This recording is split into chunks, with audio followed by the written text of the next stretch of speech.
Evangelho de João, capítulo 9. Vamos estarmos meditando. O texto diz: Jesus ia caminhando quando viu um homem que tinha nascido cego. Os seus discípulos perguntaram: Mestre, por que este homem nasceu cego? Foi por causa dos pecados dele ou por causa dos pecados dos pais dele? Jesus Cristo, ele sempre estava andando com seus discípulos, sempre estava ali junto. E a missão de Jesus era proclamar a palavra, porque a profecia estava se cumprindo nele, e que o Espírito do Senhor está sobre mim, está Isaías. E Jesus Cristo, ele está passando ali com seus discípulos, eles contemplam aquele homem cego. E os discípulos, eles perguntam: Senhor, de quem é a culpa? Dos pais deles? Ou esse homem cometeu pecado? Mas veja bem que o texto diz que o homem nasceu cego. Às vezes acontece algo em sua vida porque você pecou, porque você cometeu uma falha. Mas aqui o texto diz que o homem nasceu cego. Não sabemos se realmente o que os pais deles fizeram, mas ele nasceu cego. Ele não tinha ainda consumado o pecado dentro do ventre.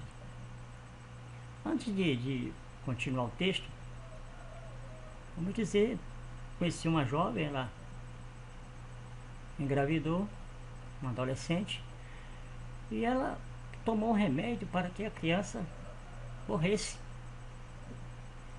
E aquela criança não morreu. Como o pessoal diz assim, ela tomou remédio, mas a criança estava com as costas viradas, né? Coisa do interior. E a criança nasceu com defeito nos lábios, que muito é uma coisa normal, né? O lábiozinho partido.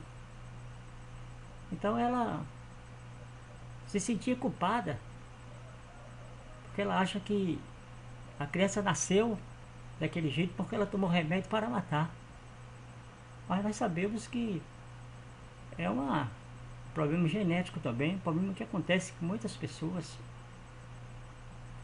Mas ela ficava pensando, talvez os pais deles não declararam algum motivo, mas o que nós contemplamos aqui é que Jesus, ele não diz que é por causa do pecado. Jesus, ele não fala que é porque o homem fez isso, fez aquilo. O versículo 3 de João 9 diz: Jesus respondeu: ele é cego, sim, mas não por causa dos pecados dele, nem por causa dos pecados dos pais dele. Veja o que Jesus diz aí. Ele é cego para que o poder de Deus se mostre nele. Jesus, ele ama o homem de tal forma que ele olha para aquele cego. Jesus poderia dizer: sabe o que é isso aí?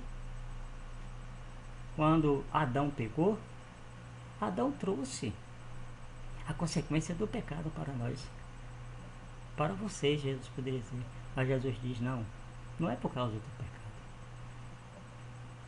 A glória de Deus vai se manifestar na vida desse homem.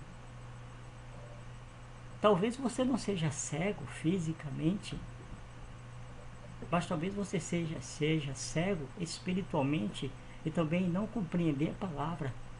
Aí o milagre de Deus se faz em sua vida quando você deixa Jesus iluminar o seu caminho através da palavra. É cego, sim, mas para que o poder de Deus se mostre nele. Quantas pessoas eram cegas espiritualmente e hoje estão vendo? Quantas pessoas estão aí sendo cegos fisicamente e Deus, através do braille, está dando capacidade para as pessoas ler a palavra. E Jesus, ele ama este homem. Ele não condena este homem. Ele contempla este homem. E ele diz no versículo 4, Jesus fala: precisamos trabalhar enquanto é dia, para fazer as obras daquele que me enviou, pois está chegando a noite, enquanto ninguém pode trabalhar. Jesus, ele diz que ele veio para fazer a obra de Deus. Humanamente falando, Jesus, ele está dizendo assim: vocês nunca entenderam o que significa ter Deus como Pai. Jesus ele já podia ter vindo com todo o poder, com toda a autoridade, mas ele diz: precisamos trabalhar enquanto é dia para fazer as obras daquele que me enviou, pois está chegando a noite enquanto ninguém pode trabalhar. Voltando aí o versículo 1 e 2, certa vez eu ia passando e um homem me pediu uma esmola, estava sentado, um camarada forte, assim. Eu sei que a dificuldade é grande, e ele disse assim, me deu uma esmola, e eu ia passando com a Bíblia, né? Só que eu não dei, ele disse, é crente e não dá nada a ninguém. As pessoas estão confundindo seguir a Deus com dar as coisas. Às vezes quando você vai dar uma porção da palavra, a pessoa não aceita. Mas Jesus ele veio para fazer a obra de Deus, e a obra de Deus é libertar o homem da escuridão espiritual. Jesus está ali, ele diz, olha, eu vim para fazer a obra do Senhor. Quando chega a noite, é escuridão, é treva. Hoje nós desfrutamos de uma luz, mas imaginem antigamente, quando não tinha luz, que as pessoas tinham que sair. O salmista, ele diz no Salmo 119, no versículo 105, lâmpada para meus pés é a tua palavra e luz para o meu caminho. O versículo 5 de João 9 diz, enquanto estou no mundo, eu sou a luz do mundo. Jesus é a verdadeira luz. Você só pode realmente trilhar o caminho certo quando você está trilhando na luz. Jesus ele reconhece que o homem precisa cada dia mais. E Jesus ele dá uma ordem para o homem. Versículo 6. Depois de dizer isso, Jesus cuspiu no chão, fez um pouco de lama com a saliva e passou a lama nos olhos do cego. Agora imagina aí. Se alguém dissesse assim, ele está passando lama com cuspe. As pessoas às vezes têm nojo, né? Às vezes não quer, mas Jesus fez isso. Jesus poderia fazer, ele estava por ali, poderia conseguir, mas ele fez, porque Jesus Cristo é a essência da vida. Ele fez isso para mostrar o poder dele, para mostrar a autoridade dele. Ele fez isso aí para dizer que eu criei todas as coisas. Agora imagina aí passar lama nos olhos de alguém. Jesus Cristo passou. Jesus Cristo ele foi lá. E Jesus Cristo ele faz algo interessante no versículo 7. Ele dá uma ordem ao homem e disse, vá lavar o rosto no tanque de Siloé. Este nome quer dizer aquele que foi enviado. O cego foi, lavou o rosto e voltou vendo. Jesus não disse assim, ô fulano, ô Pedro, ô João, leve esse homem aí no tanque de Siloé. Jesus disse, vá lavar o seu rosto. O texto não diz se ele foi sozinho, se ele foi acompanhado, mas diz que ele foi. Esse tanque de Siloé, realmente algumas pesquisas dizem que as pessoas antes de entrarem em Jerusalém, entrarem no templo, elas iam lá para fazer purificação, para se lavar. Mas Jesus manda ele lá nesse tanque. Jesus não está preocupado com o que vai acontecer. Jesus deu uma ordem àquele homem dizer assim, mas eu sou cego, eu não sei nem onde é. Como é que eu vou chegar lá? E aquele homem voltou vendo.